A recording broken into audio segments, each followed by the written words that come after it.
ഏറ്റവും പ്രധാനപ്പെട്ട ഈ തെരഞ്ഞെടുപ്പിന്റെ കണ്ടെത്തലുകൾ എന്ത് എന്നൊരു വ്യക്തമായ ഒരു ചിത്രമാണ് വോട്ട് വൈബ് ഈ റിസൾട്ടിലൂടെ പുറത്തുവിടാൻ പോകുന്നത് എന്നാണ് ചോദ്യം. മഞ്ജുഷ, നമുക്ക് ആദ്യത്തെ ഒരു സൂചനകളിലേക്ക് കിടക്കാം. ചോദ്യം മറ്റൊന്നുമില്ല, കഴിഞ്ഞ 5 വർഷത്തെ ഇടതുമുന്നണി സർക്കാരിന്റെ രണ്ടാം പിണറായി വിജയൻ സർക്കാരിന്റെ പ്രകടനത്തെ ജനങ്ങൾ എങ്ങനെ വിലയിരുത്തി എന്ന ചോദ്യത്തിന് ഉത്തരം ഡയറക്റ്റ് ആയിട്ടുള്ള ചോദ്യമാണ്.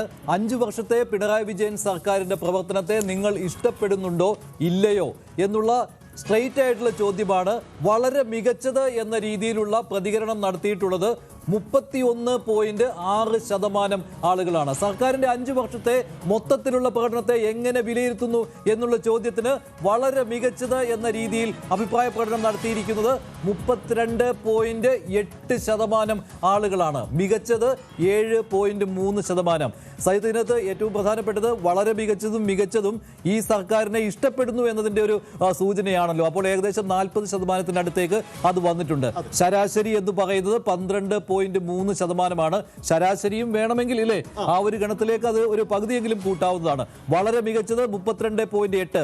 പിണറായി സർക്കാരിന്റെ പ്രകടനത്തെ 32.8% ആളുകളും വളരെ മികച്ചത് എന്ന രീതിയിൽ വിലയിരുത്തുമ്പോൾ മികച്ചത് എന്ന് വിലയിരുത്തുന്നത് 7.3, ശരാശരി 12.3 എന്നുള്ളതാണ്. അതിൽ ബാക്കിയുള്ള പാരാമീറ്റർ സർക്കാരിനെതിരെയുള്ളതാണ്. മോശം എന്നുള്ളത് 18.9%, വളരെ മോശം 20.1, അഭിപ്രായമില്ലാത്തവർ 7.4. ഇതിൽ നിന്ന് എന്താണ് മനസ്സിലാക്കാൻ പറ്റുന്നത്?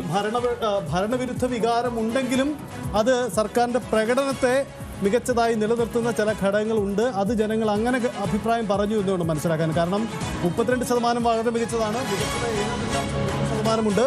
ശരാശരി അതിൻ്റെ ഒരു പകുതി എടുത്താൽ പോലും മജോറിറ്റിയിൽ വരുന്നുണ്ട് എന്ന് മാത്രമല്ല, അഭിപ്രായമില്ലാത്തവർ 7.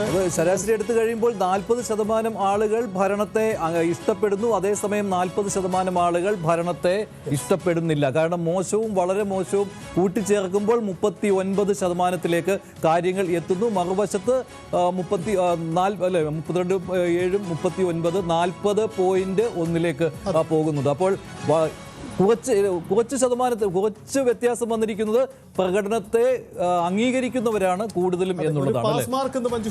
അതെ, പാസ് മാർക്ക് കിട്ടിയിട്ടുണ്ട് എന്തായാലും. അതായത് വളരെ മികച്ചതും തമ്മിൽ കൂട്ടുമ്പോൾ അതിലേക്ക് വരാം. ശരാശരി കാണുന്നവരും തീരെ മോശമെന്നോ അത് പറഞ്ഞിട്ട്